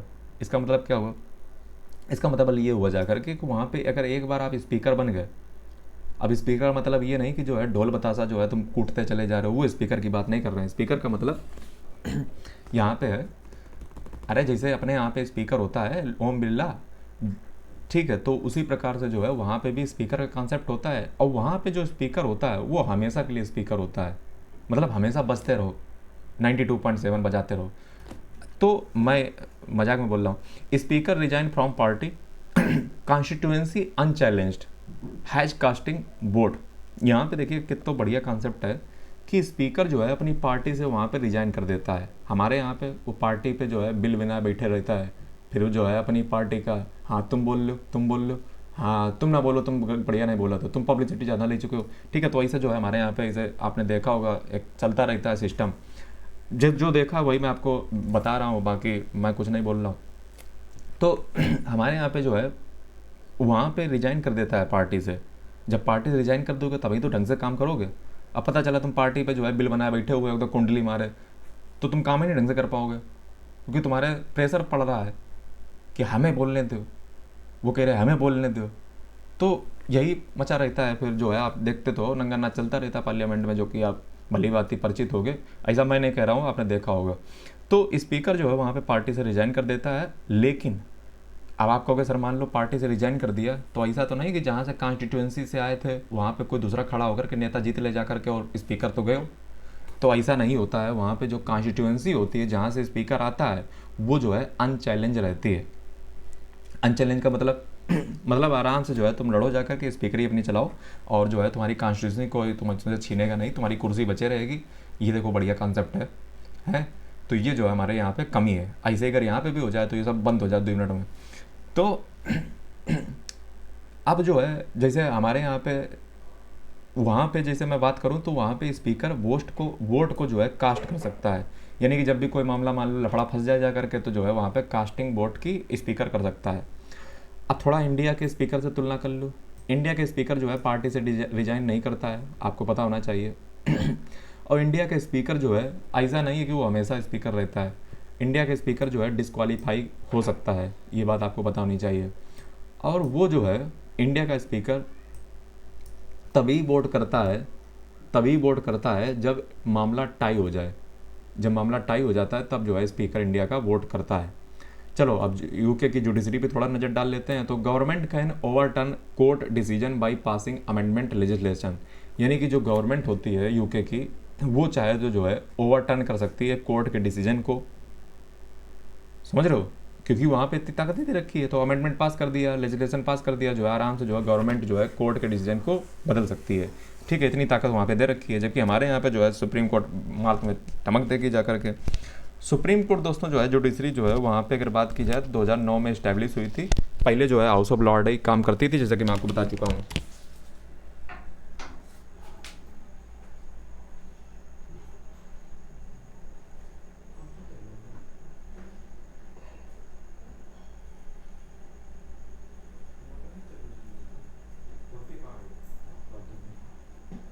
मौसम तो है ठीक।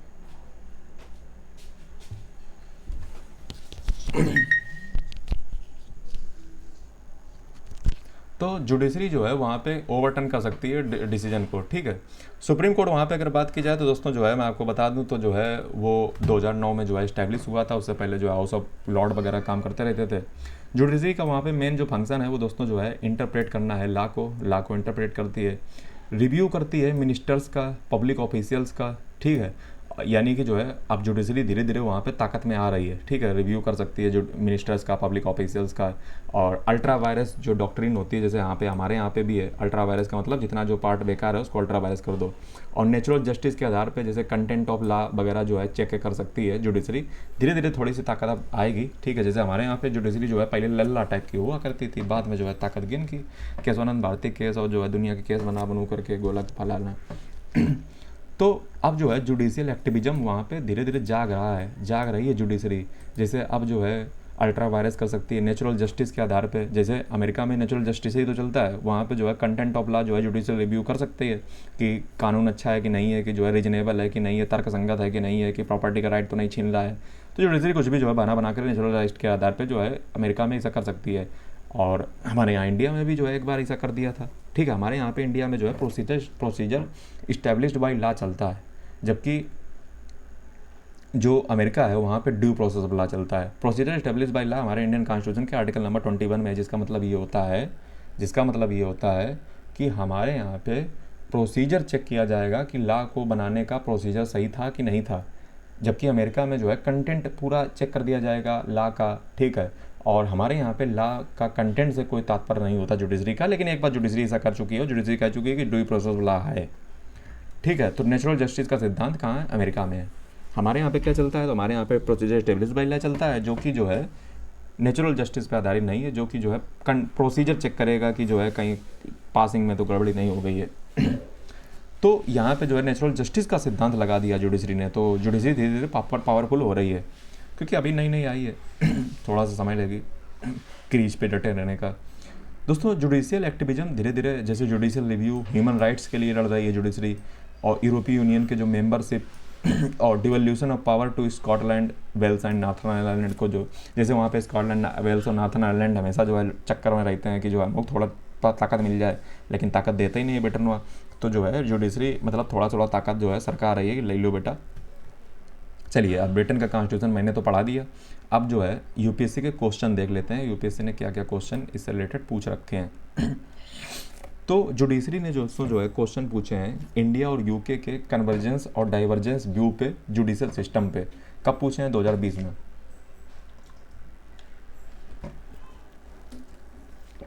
2020 का दोस्तों ये क्वेश्चन है, 2020 का जुडिशियल सिस्टम पे जो है क्वेश्चन पूछा है इंडिया और यूके का, यूपीएससी ने 2020 में। तो इसका आंसर क्या है दोस्तों? कन्वर्जेंस अगर व्यू की बात की जाए तो जुडिशियल सिस्टम में इंडिया और यूके की, तो जुडिशियल रिव्यू जो है एग्जीक्यूटिव लेजिस्लेचर का दोनों लोग कर सकते हैं, अभी मैंने आपको बताया। लेकिन अभी इतना जो है पावरफुल नहीं है, जुडिशियल रिव्यू को भी जो है बदल देता है पार्लियामेंट वहाँ का, जबकि यहाँ का जो है नहीं बदल सकता है, मतलब बदल देता है, अमेंडमेंट करके यहाँ पे भी बदल देते हैं। जैसे जो है इलेक्शन कमीशन का केस देख लीजिए, इलेक्शन कमीशन में जो इलेक्शन कमीशन के हेड होते हैं उसमें जो है सुप्रीम कोर्ट ने हमारी कहा था कि जो है एक जो है सीजीआई रख लो, एक पीएम मोदी रख लो, एक जो है लीडर ऑपोजिशन रख लो, लेकिन जो है उसको ना करके आर्डर को गृह मंत्री राज जो है वो लेकर आ गए नया कानून, और इलेक्शन कमीशन जो है नया कानून लेकर आ गया और फिर जो है उसमें अपने पास पावर को रखा। तो ये चीज़ है कि जो है जुडिशियल रिव्यू करना तो ठीक है, सब अपनी वकालत कर लो तो ठीक है, लेकिन बाद में पता चला फिर कानून ला दिए अमेंडमेंट करके या कुछ कानून ला दिए, तो फिर उसको फिर कौन करेगा? ठीक है, और बार बार लड़ना ठीक भी नहीं रहता है। अदरवाइज जो है जैसे जगदीप धनखड़ जो है अक्सर लड़ते रहते थे कि जो है जुडिशरी में कुछ करने ही नहीं देती है, हम तो बेकार आदमी हैं, हम तो फालतू में बैठे हुए हैं। ठीक है, तो ये चीज़ें हैं। जुडिशियल रिव्यू का कंसेप्ट दोनों जगह पे एग्जीक्यूटिव लेजिस्लेचर कर सकती है। ह्यूमन राइट्स की जो है जूरिस्प्रूडेंस आपको बता दूं तो जो है यूरोपीय यूनियन में भी, मतलब वहाँ पे भी हो सकता है, और जो है इंडिया में भी हो सकता है। ठीक है, इंटरनेशनल कन्वेंशन चूँकि जो है साइन कर रखी हैं यूके और इंडिया दोनों ने, तो उसी हिसाब से जो है ह्यूमन राइट्स का वायलेशन अगर होता है तो हमारे यहाँ पे जो है बल्कि ह्यूमन राइट्स कमीशन भी है, जिस पे जो है अभी 2025 में क्वेश्चन भी पूछा है पॉलिटिकल साइंस इंटरनेशनल रिलेशन का, अगर आपका ऑप्शनल है। दोस्तों पीआईएल और कलेक्टिव राइट्स के जो केसेस हैं यूके जो है ये इंडिया से इन्फ्लुएंस हुआ है। अब आप कहोगे सर पीआईएल क्या होती है? पीआईएल का मतलब होता है पब्लिक इंटरेस्ट लिटिगेशन, जिसका मतलब ये होता है कि जो एक ऐसा मुद्दा है जो समस्त समाज का मुद्दा है, ठीक है, उसमें जो है मतलब मैं उठा, जैसे मान लो एसएससी का भी बवाल चल रहा है, तो हम चाहें तो पीआईएल फाइल कर सकते हैं कि जो है स्टूडेंट का मुद्दा है, ग्रुप ऑफ पीपल का मुद्दा होना चाहिए, तो उसमें पीआईएल हम फाइल कर सकते हैं कि हम उनके बिहाफ पे लड़ेंगे। जैसे ई कोड का कॉन्सेप्ट जो है अब यूके में भी देखने को मिल रहा है, इलेक्ट्रॉनिक कोड बन रहे हैं। डाइवर्जेंस भी ज़रा देख लो, तो हमारा कॉन्स्टिट्यूशन रिटन है, इनका कॉन्स्टिट्यूशन जो है हमारा कॉन्स्टिट्यूशन रिटन कॉन्स्टिट्यूशन है, और जो है बेसिक स्ट्रक्चर डॉक्ट्रिन हमारे यहाँ पे केशवानंद भारती केस में 1973 में दी गई थी, जिसका मतलब ये हुआ कि हमारा जो पार्लियामेंट है वो सुधार कर, मतलब हमारे अमेंडमेंट कर सकती है, लेकिन वो अमेंडमेंट जो है संविधान का जो बेसिक स्ट्रक्चर है इंडिया का उसको जो है वायलेट ना करे। यूके में पार्लियामेंट जो है पूरी सॉवरेन है, कुछ भी जो है करो जा करके। इंडिया में जो है कॉलेजियम अपॉइंटमेंट होता है जजेस का, जबकि यूके में जो है जुडिशियल अपॉइंटमेंट कमीशन है। हालांकि 2014 या 15 तरफ जो है एनजेएसी जो है नाम की प्रधानमंत्री मोदी जी ने भी जो है जुडिशियल अपॉइंटमेंट के लिए एक कमीशन बनाने की कोशिश की थी, जिसको जो है अनकॉन्स्टिट्यूशनल जो है डिक्लेयर कर दिया सुप्रीम कोर्ट ऑफ इंडिया ने। ठीक है, तो ये बात आपको पता होनी चाहिए। और दोस्तों जो है इंडिया में आप ये देखिए डाइवर्जेंस व्यू की बात कर रहा हूँ, कन्वर्जेंस की बात कर चुका हूँ। कन्वर्जेंस मतलब जो साझा मतलब हो। इंडिया में दोस्तों जो है कोर्ट जो है वो स्ट्राइक कर सकती है कॉन्स्टिट्यूशनल अमेंडमेंट को। समझ रहे हो? यानी कि जो कॉन्स्टिट्यूशनल अमेंडमेंट होते हैं उनको जो है स्ट्राइक कर सकती है हमारे यहाँ पे। ठीक है, पता चला कोई कॉन्स्टिट्यूशनल अमेंडमेंट किया, उसको जो है मतलब गलत ठहरा दिया सुप्रीम कोर्ट ने। जबकि यूके में जो है अगर बात की जाए तो जो है ऐसा नहीं हो सकता है। ठीक है, और अगर ऐसा कर भी दिया यूके की जो सुप्रीम कोर्ट है तो पार्लियामेंट उस पर ओवरराइड कर देती है, उसको जो है नया कानून बना करके पेश कर देती है, अमेंडमेंट दोबारा कर देती है, तो फिर जो है नहीं बोलती है जुडिशरी। इंडिया में अगर बात की जाए तो फिक्स रिटायरमेंट एज है, यूके में जो है डिफरेंट टेन्योर होता है, रिटायरमेंट के नॉर्म होते हैं। ठीक है, और इंडिया में जबकि फिक्स रिटायरमेंट एज है। ठीक है, और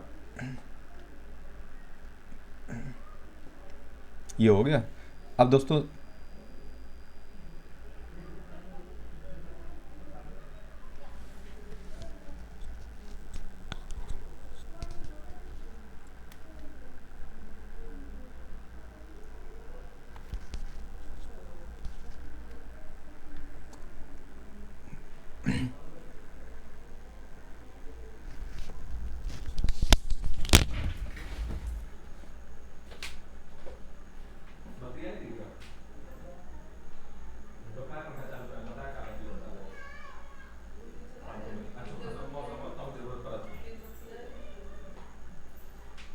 जब हो रहा है 24 घंटा पंखा।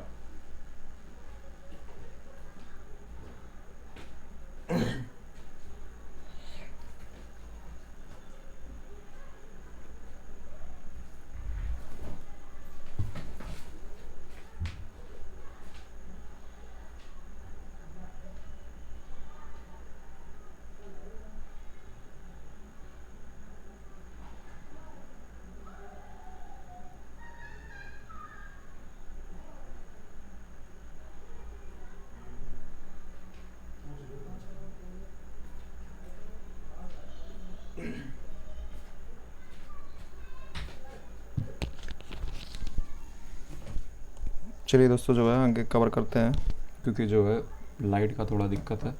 हाँ, अगले मुद्दे की बात करते हैं दोस्तों, कंपेयर कर लेते हैं और जो है पार्लियामेंट्री सॉवरेंटी जो है यूके और इंडिया के बीच में थोड़ा सा कंपैरिजन जो है हो जाए तो ज़्यादा बेहतर रहेगा। दोस्तों ब्रिटिश की जो अप्रोच है वो दोस्तों जो है मैं आपको बता दूं तो यहाँ पे ये क्वेश्चन 2023 में पूछा हुआ था पार्लियामेंट्री सॉवरेंटी को लेकर के कि यूके और इंडिया की सॉवरेंटी जो है पार्लियामेंट की कितनी है। तो ब्रिटिश की दोस्तों अप्रोच है कि वहाँ पे अनरिटन कॉन्स्टिट्यूशन है, ठीक है, तो पार्लियामेंट वहाँ पे कैसी है, पार्लियामेंट वहाँ पे सुप्रीम है, ठीक है, एबीडाइसी जैसा कि जो है आपको पता है। और ब्रिटिश की जो अप्रोच है कि कैन मेक अनमेक एनी लॉ, यानी कि जो है कुछ भी जो है कानून बना सकती है, ठीक है, और कोई भी जो अथॉरिटी जो है ब्रिटिश की पार्लियामेंट की आएगी।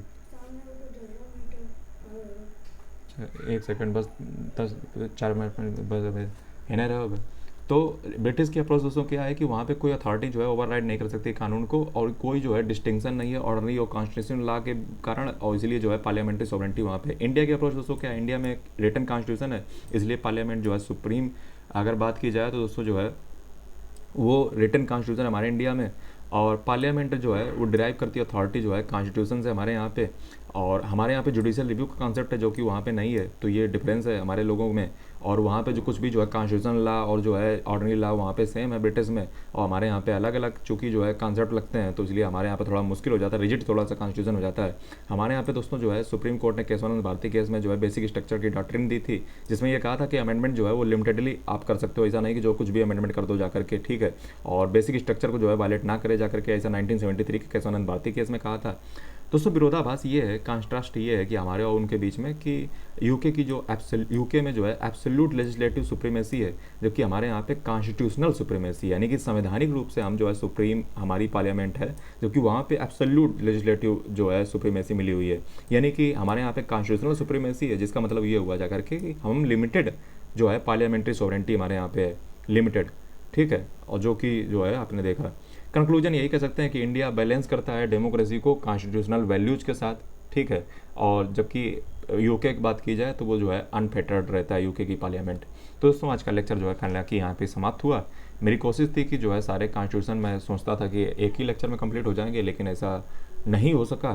तो ठीक है, अब दोस्तों अगला लेक्चर हमने सोचा था शायद जो है एक ही में हो जाएगा, लेकिन बड़ा मामला हो गया, तो यूएसए का चालू कर दो। यूएसए का जो है कॉन्स्टिट्यूशन और बाकी जितने भी कॉन्स्टिट्यूशन है अलग अलग लेक्चर में लेकर आएंगे, ठीक है, चालू कर दो। तो ये जो है आपको पता चला, ठीक है, तो जल्दी मिलते हैं दोस्तों नए वीडियो के साथ, तब तक के लिए जय हिंद, वंदे मातरम। यूएसए का कॉन्स्टिट्यूशन सेकंड लेक्चर में आएगा।